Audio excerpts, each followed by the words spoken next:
Real Talk with Jodi and Michal. Real friends, real situations, real life. Authentic chats from the heart to the gut. Two best friends keeping it raw, real, and relatable. Hello, everyone, and welcome to another episode of Real Talk with Jodi and Michal, where we have real conversations from the heart to the gut. Today, we're excited to have Dr. Tristan McBain on our podcast. Tristan is a full-time nomadic traveler, sex therapist, and business coach for women therapists. After leaving the traditional therapy grind, she created a life that blends business with pleasure, running her own virtual private pay practice from the road. Her nomadic therapist coaching programs help therapists market themselves with authenticity and from a source of pleasure so that they can build wealth, travel freely, and live life on their terms. Welcome, Tristan. We're so happy to have you. Thank you so much. I'm so happy to be here. Kristen, it's wonderful, wonderful to meet you. And I know that you've known Jodi from before. You and I have just met. So Yes. my question to you would be, tell me a little bit about yourself. How did you come to be Dr. Tristan McBain that you are sitting in front of us today? Yeah, so it's funny because I feel like my life has both at the same time kind of gone exactly how I envisioned it and also is completely different. So I wanted to be a sex therapist from the time when I was quite young. Like when I went into college, I knew I wanted to be a sex therapist. I was just so drawn to the field and really wanted to kind of send that message that, like people need to be out there talking about the taboo things.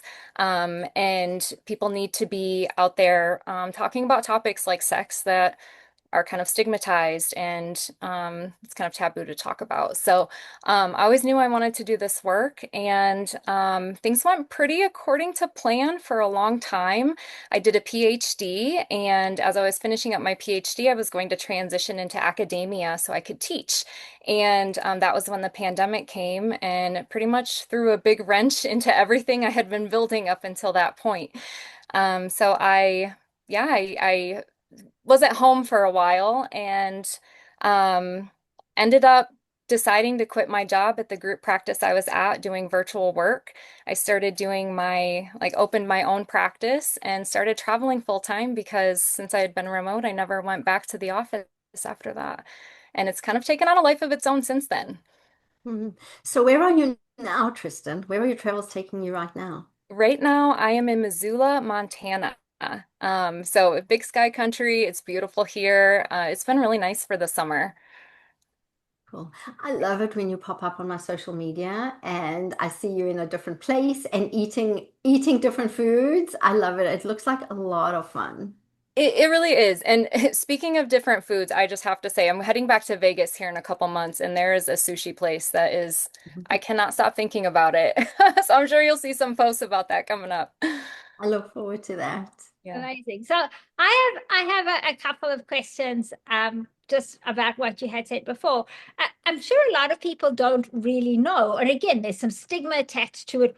What is a sex therapist? Like, Mm. what do you help? How do you help women? And you work predominantly with women. So how do you help women? And then what has triggered you to transition into helping other therapists?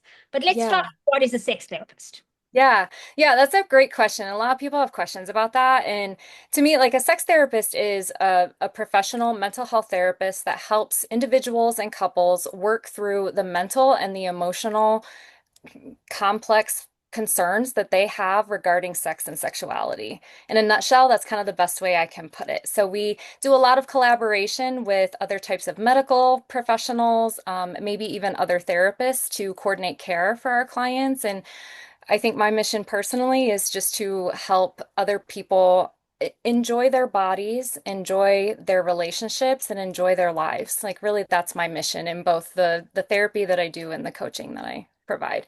So in my therapy practice, I work a lot with couples. And so my work actually started, I had this vision of working with women, but when I opened my private practice, I was open to working with couples as well. And I love working with couples anyway.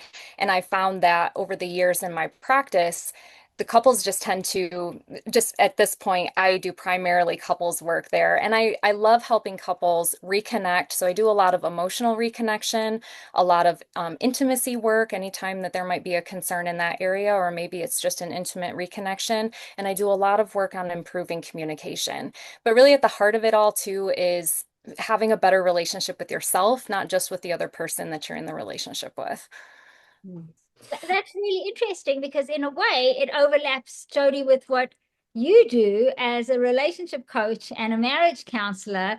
Is it's all about the communication and the understanding and speaking to somebody else is listening and establishing this connection and maintaining the connection. So the one leads to the other. Whereas, Tristan, tell me if I'm understanding correctly, you deal with similar things, but a lot of the focus can be on intimacy and creating a better space for, I don't like to use the word better again, but for better and more fulfilling intimacy.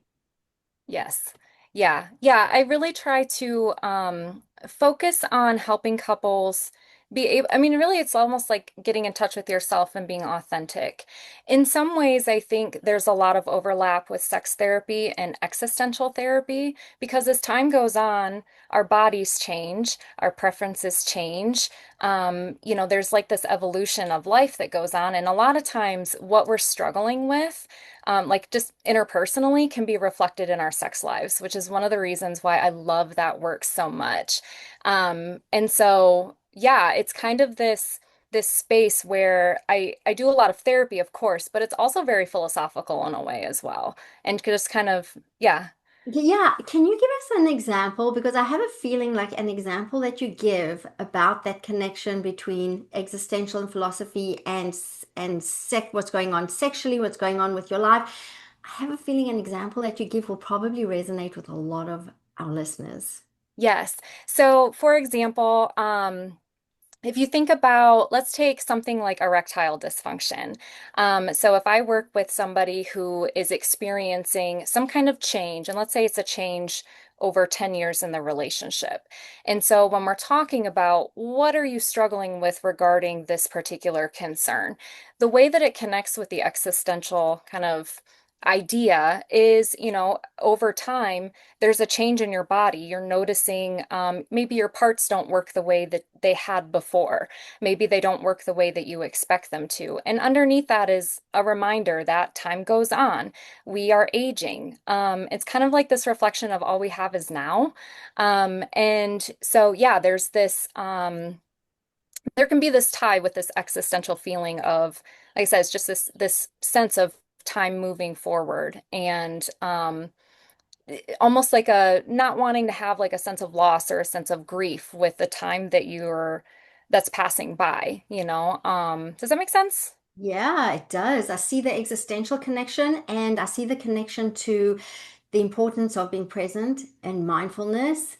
Um, it also makes me think about the trend of altering our bodies when we are changing, whether it's Botox, whether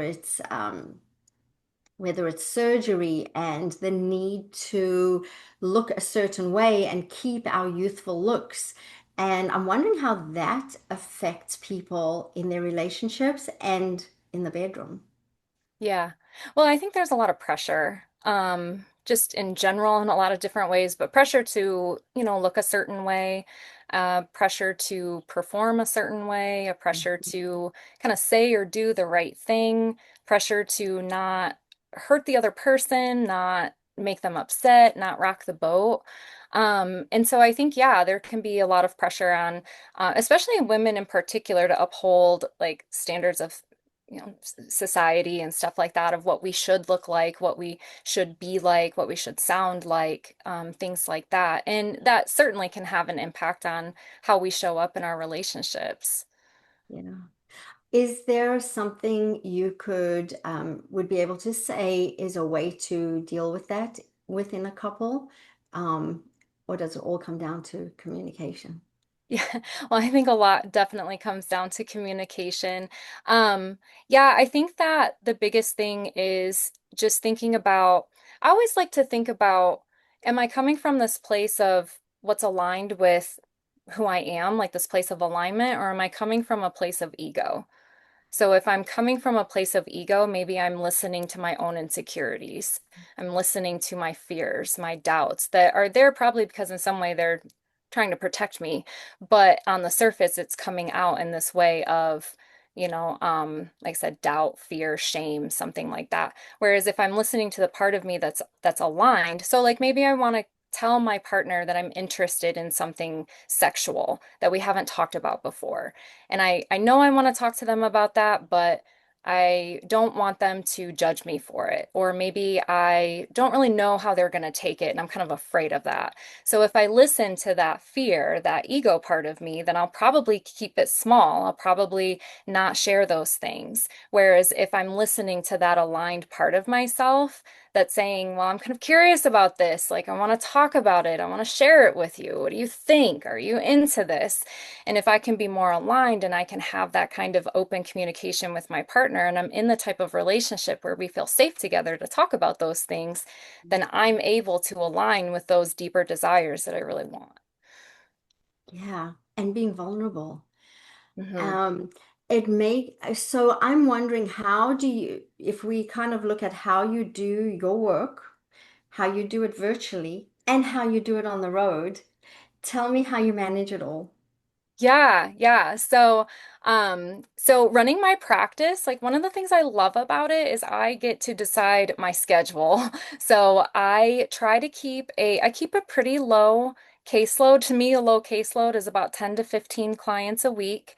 So I see max like 5 people a day. And that's a good number for me. I made my practice private pay. So I didn't have to kind of jump through the hoops of the insurance companies, and I have a little bit more flexibility with, the income that I make. So it gives me that autonomy to make those decisions for myself, while at the same time, yeah, I'm not like overworked. I'm not like stressed out. I get to control all of that. So it's kind of I try to be pretty structured with the schedule that I have for my therapy practice. And then in return, I have enough time off during the week where I'm able to go do what I want to do. I like to hike. I like to go to new places and just, kind of see the sights. And that gives Yeah. me a lot of time to have that flexibility. Yeah, that's amazing. How much time do you spend traveling, hiking, sightseeing? How much time do you spend in a particular place? How does that all get determined? How does that go? Yeah. So I typically spend about 2 weeks to 4 months. I know that's a big range, but that's about like average what I spend somewhere. So I'll typically go in these spurts where I'll spend a couple of months somewhere. That's kind of what I've been doing here in Missoula. By the time I leave, I'll have been here a little over 2 months. And after I leave here, I'll probably be moving at a little bit of a faster pace. And then next summer, I've got a spot set for about 7 months, which is what I did last summer. So the most I've done anywhere is 7 months, and I'm thinking about doing that again next year. So it really does kind of depend on like where I'm at and kind of where I'm going. Some places are a little bit more transitory just to get me to the next Mm, destination. And some mm. places, I find along the way and I really like them. So I end up staying there a little longer. That sounds like so much fun, Michal. So I'm going to transition now because you took this amazing life that you've created for yourself and you've decided to teach or coach other therapists to do the same. So what was triggered in you to say, okay, I'm doing this. Let me help a whole bunch of other people doing this. And I think some of it has to do with one of the answers that you gave at the very beginning, where you said you wanted to go into academia because you like teaching. But Yes. I was wondering how that evolved and how that works. Yeah, yeah. Well, I did my PhD in counselor education and supervision. Like there is a very real part of me that loves mentorship and loves coaching and teaching and education. So it wasn't that big of a transition in that regard, but I think the thing that stood out to me the most after I started my own virtual practice and I was traveling was the feedback that I got from other therapists and other people in general, but particularly other therapists. I would talk about what I did, and so many people would respond with things like, I can't believe you do that. That's amazing. I wish I could do that. Some people would say things like, I'm so jealous of you. It would make me feel like kind of, like what was so special about what I was doing? I just made decisions based on kind of the circumstances that I had. And my thought was, well, but you could do something similar if that's, where your heart is, if that's something that you truly would want to do for yourself. And that was kind of how it started. Um, and over time, I think the more that it kind of became what it is now, I started realizing that I really wanted to talk to women therapists in particular because I saw so much of this, conditioning that we have to stay small. And it shows up in our marketing and how we, kind of present ourselves to the world. And so I really wanted to be a voice for women therapists in particular to not just show them how do you market your practice successfully, but also how do you do it from this place where it feels good for you? How do you do it from, and here I am as the sex and relationship therapist, right? Like, how do you do it from a place of pleasure? How do you do it from this place where you have a good relationship with your practice and not a toxic one? How do you do it in a way where you can really show up as your authentic self and you're not pretending? So, yeah, it was kind of this desire to help other women there because I think too, like if there's any population of people out there who need more pleasure in their day to day, it's therapists because we work in this very structured system that can be, brutal sometimes where you have long hours, you have large caseloads, you jump through a lot of hoops for insurance, like I was mentioning earlier, and it can be a it can be a it can be a really taxing profession. We have high burnout in the field. We can have high turnover at our jobs. And so I just wanted to be this voice for other women therapists to show them that, you not that my way is the best way and that it has to be that way for everybody, but that if you want a different way for yourself that comes from this place of alignment and pleasure, there's a way to do it. Cool. So clearly, from what you've said, it takes us something about you, something about your innate characteristics to want to and be able to live this nomadic or this wanderlust lifestyle. Because some people thrive really well, in a very stable and structured environment, and some people don't. And you're one of those people, from what I understand, that you do really well when things are changing and things are dynamic and there's new stuff and there's something exciting to do every single day. So explain the type of therapist or the type of person that your coaching programs, when it comes to that, would be really successful for or really a good fit for. Yeah. Yeah. Well, and I think too, like like you can be structured in like the practice that you have. I know, like for me, the way that I like to think about it is building a practice that was virtual and private pay and allowed me to practice from my own terms didn't mean that I had to travel with it and didn't mean that I had to be nomadic with it. I could work at home from my backyard if that's what I wanted to do. And so that's what I like to tell therapists is like, if you are a therapist that wants the freedom and the autonomy and the ability to design your schedule, design your life, live in this way where you can have life first and then you can decide how work fits into it instead of this, okay, you have to work in the grind a certain amount of time in the week and then your life gets fit in around it on the weekend and what little time you have, there's something different that you can have. So that's the way that I kind of explain it. And sometimes I meet people who are interested in nomadic living and that kind of changing environment. And sometimes I work with therapists who want something that's a little bit more stable. And I think really at the end of the day, like the work that I do is more about what kind of practice do you want to have that you're running from that place of what's aligned for you. And understood. So, and again, I'm going to take that a step further because a lot of therapists work for a company, right? Or in a big practice. And I know in my work, it takes a special kind of mindset to be an entrepreneur, to go about it on your own. So what have you noticed from a mindset perspective about the people who do want to go about it on their own? What, like, if I'm thinking about, do I have the entrepreneurial spirit? Don't I? Will I make it on my own? Will I not? And I was like, well, let me chat with somebody who maybe knows a little more, who can help me. How do we together determine if it's a good fit for me? Yeah, yeah. Well, I think the first thing I would ask is, does entrepreneurship feel like something that you're kind of drawn to in a way, or does it feel like a really big leap over, something that's over there?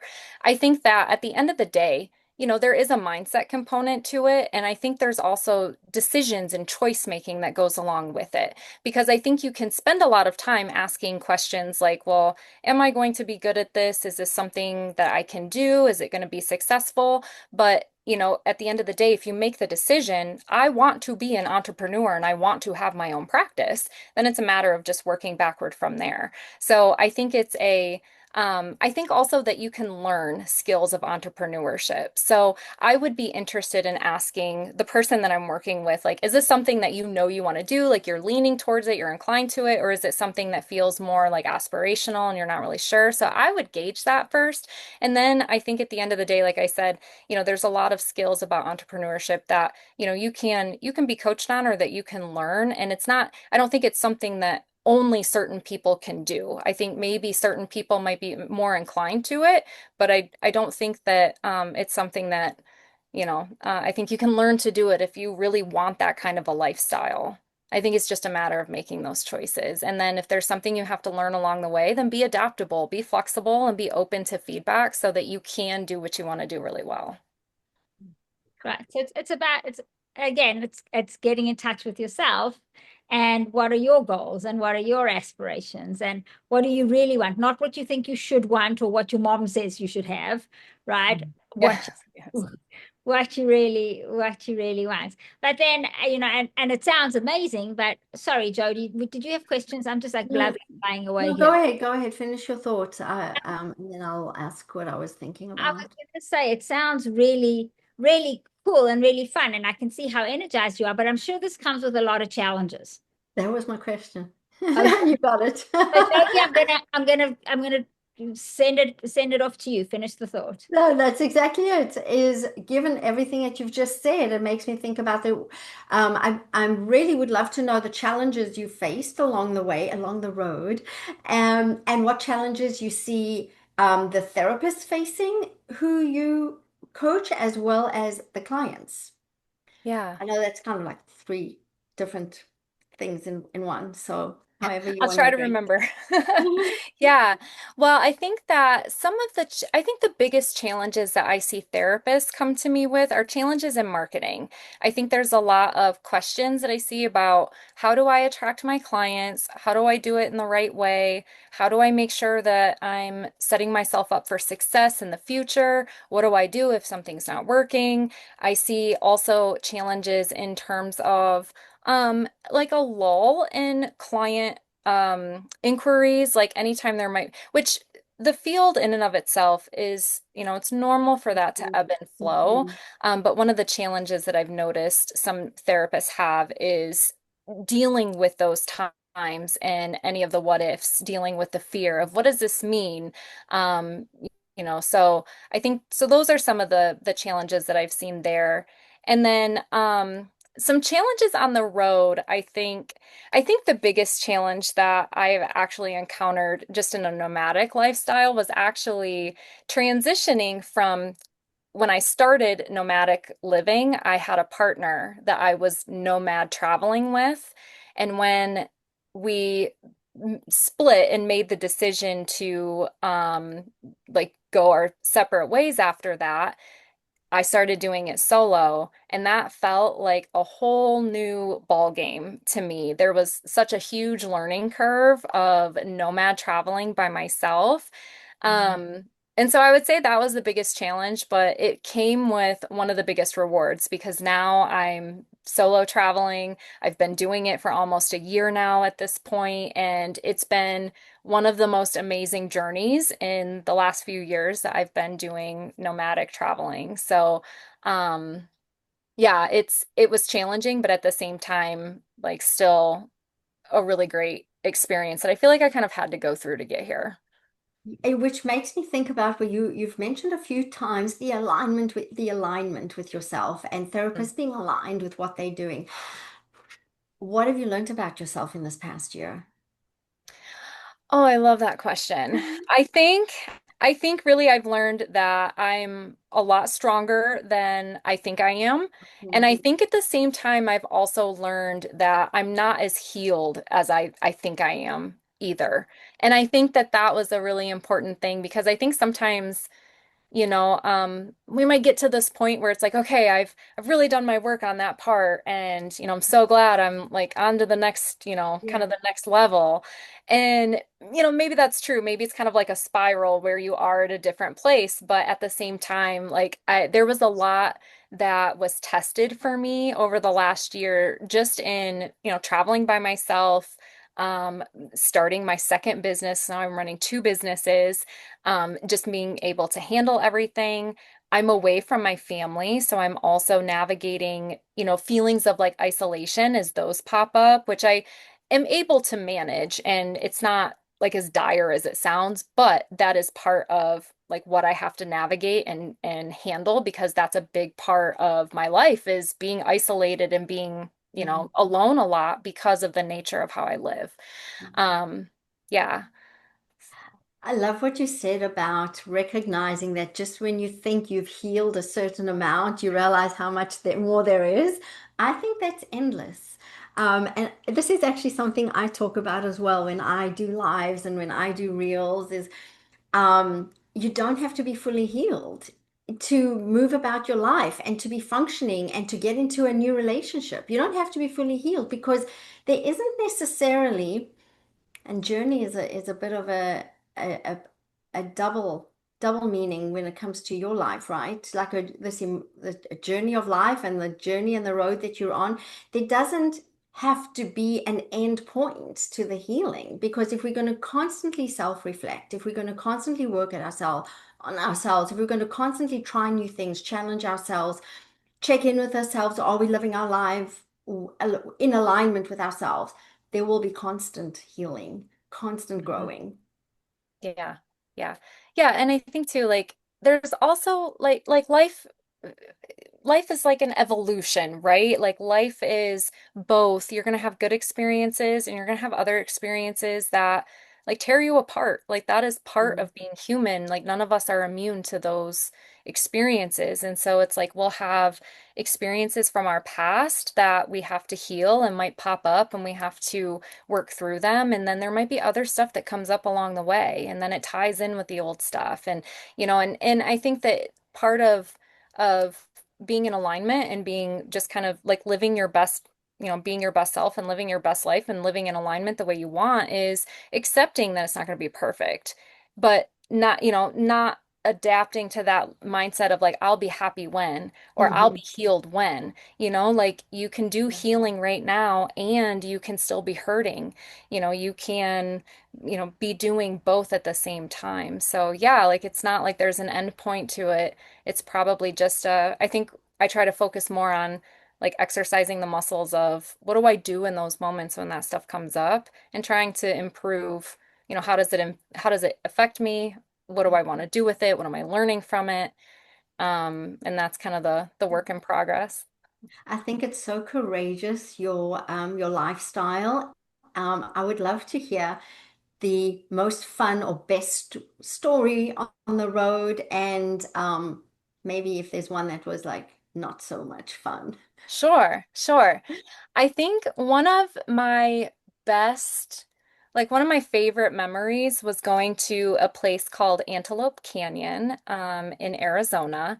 And Antelope Canyon it's like this slot canyon, which is like this very narrow pathway through this massive canyon in Arizona, and it was just gorgeous. It was beautiful. And when we drove out there, so I went with this like group. It was like a tour group, and you have to drive through like miles of sand. So they take you in these special buses to drive out there because regular vehicles typically won't make it. So the ride out there was this very interesting kind of bouncy ride out there, and we get to this canyon and it was just the most amazing thing. Very beautiful. We walked through the lower canyon. There's upper and lower, and we did the lower one that day. And yeah, it was just really amazing. I think the thing that stood out to me the most about it is it was one of those moments where like it just reminds me of how small of a human I am, and kind Mhm. of this like my like this might sound weird, but like I am so significant in the whole scheme of the world, and that makes my problem so much more manageable to me. And at this moment, this is the significant moment for me in my life, and like that's what matters, and that's what I connect with. So it kind of helped. Like I have those moments every once in a while where I'll see something like so amazing. I went to Glacier a couple weeks ago and had a similar experience driving through that park. But you just have these moments where you see something that's so amazing and your eyes are taking it in and you're trying to kind of just appreciate it for like how magnificent it is. And I just get overwhelmed with those feelings of like, yeah, I'm just a small person and that's cool. Like there's really something great about that. And this is a really amazing moment for me in my life.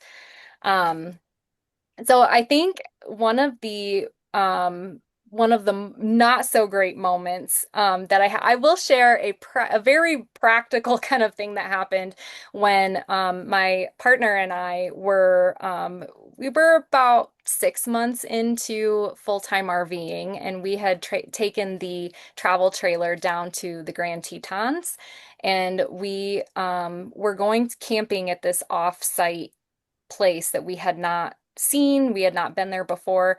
And we ended up making some rookie mistakes where we drove the trailer down this very narrow one-way dirt road. And long story short, we ended up hitting a tree and lost our awning. And we finally made it to this campsite. Luckily, we found one. And then we had more trouble getting the trailer in there. But we ended up having a really great vacation, like a really great trip. That was like our little weekend vacation when we did that.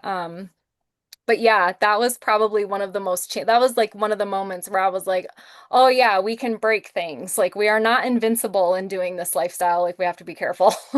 Yeah.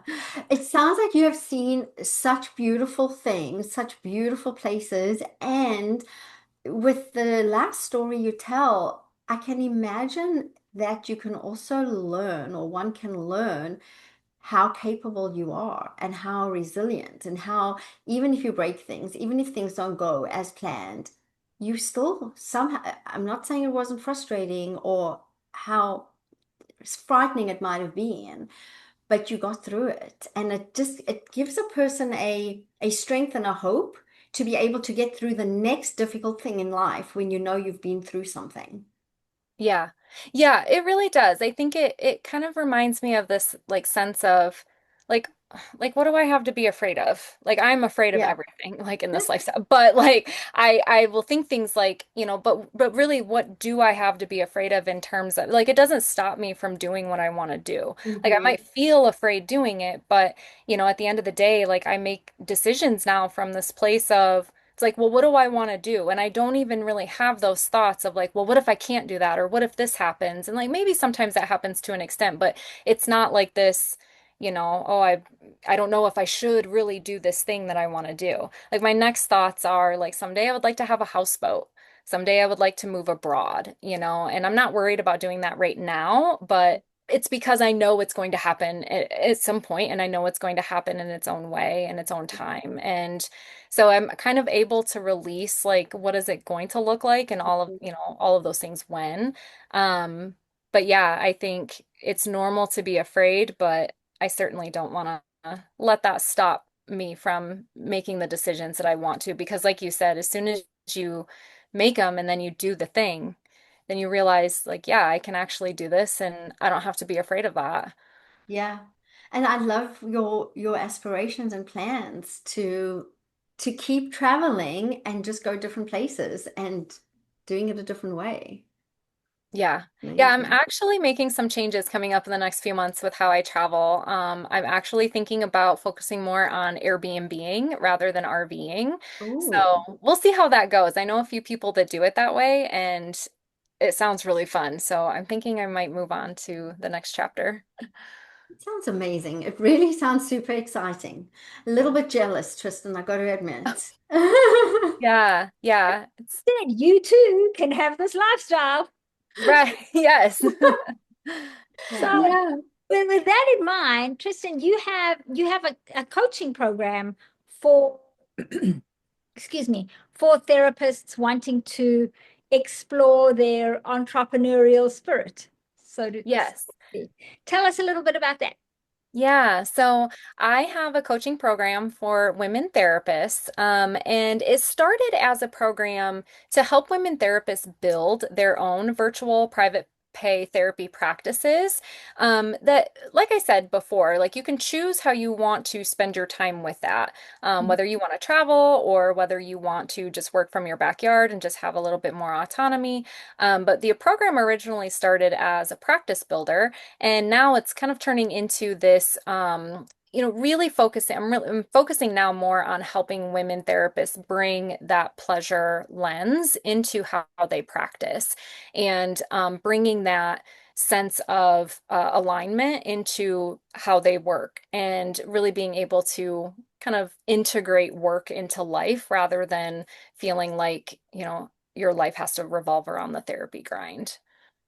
Nice. So you've given us a link for that, right? So Yes. for any of the therapists, or would you work with coaches as well? Sure. Yeah, Right. absolutely. So So I anybody have a link. in that self-help space, right? Yes. Yeah, Yeah. absolutely. Definitely. I have a link for the Facebook group where I focus all of that information. Absolutely.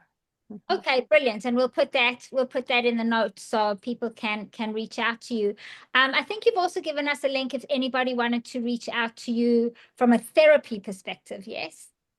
Um, I can give you that link. Yeah, Yes. let's Mhm. let's do that because I think what you offer is something really, really interesting, and it might be an avenue that people haven't realized is that they're even able to explore. And I know particularly in my age group and mine and Jodi's age group, women, our bodies change so much and we change sexually so much as well. And focusing on your sexual wellness is important. And we don't. You can't. Your doctor doesn't know what to tell you. They'll give you some hormone replacement, which can be great, but it doesn't fix a lot of the problems. So I think it's amazing for people to know that there is an option and there is actually help out there.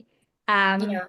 right. And it's not something weird or crazy. It's legit and helpful, and it can really move your life forward in wonderful, Yes. Yeah. amazing ways. Is there anything else that you wanted to share with our audience before we wrap it up for today? Well, the one thing I will add is for anybody interested in therapy, you have to be in the state of Michigan. So I just want to make sure that that's out because of the way the licensure laws work. But yeah, I think the only other thing I would like to say is, I really think that like my journey has been this, I think, evolution of learning that my life did not have to be what I was taught it should be. It did not have to look like this perfect picture, and it did not have to look like what I had been told would bring me success. And I think that once I started realizing that and started really thinking about how do I want to design my life my way and not the way that I've been taught that it has to be as a woman or as a therapist or anything like that, that was when I really started that was when things changed. And I just want to say that if if anybody listening like has that inkling, like they want something different for themselves or they want some kind of change in their life, like you can do it. It's just a matter of making those decisions and working backward from there. And I think you are living proof that as a woman on her own, you are perfectly capable and perfectly strong to get in an RV, run the thing yourself, and travel the country, which is amazing. And having owned an RV and traveled with it, I have great respect because it is not easy. And I was a wussy and made my husband do everything. So, Mhm.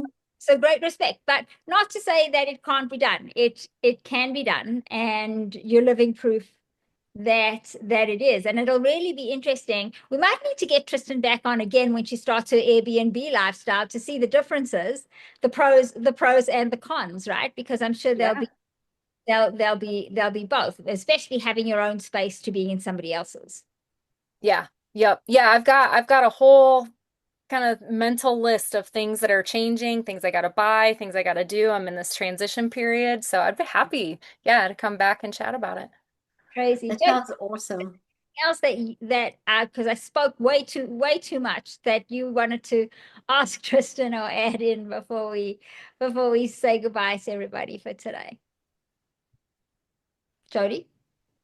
Oh, no, sorry, I thought you were talking to Tristan. No, No, I I don't think there was anything else that you wanted. No, I'm good. This has been fascinating. It has been totally interesting to hear about your life, Tristan, and I'm so happy to see you again and so happy that you could join us today. Yeah, Yeah, I'm thank you so so much. grateful to have met you. It was wonderful. And again, for everybody who's listening, all the links to connect with Tristan in her coaching group, or if you're in Michigan and you were interested in exploring therapy with her, will be in the show notes. So check those out. Also, if you wanted to connect with Jodi or with myself, those links are in the show notes as well. So also remember to like, comment, share this with somebody who you think might find it helpful or interesting, and let us know what else you'd like us to talk about. Or even if there's some questions for Tristan, you can let us know, and maybe we can connect you all that way if you're not reaching out to her already. So thanks everybody for listening. Tristan, I can't thank you enough. This was an absolute treat. I've been riveted, like riveted, and you could just tell me all about your travels for days. So Thank thank you you. so much. Yeah, thank you. Thanks, Tristan, and good to see you again, Michal. Yeah, you too. And we'll see you all next time, everybody. Bye now. Bye.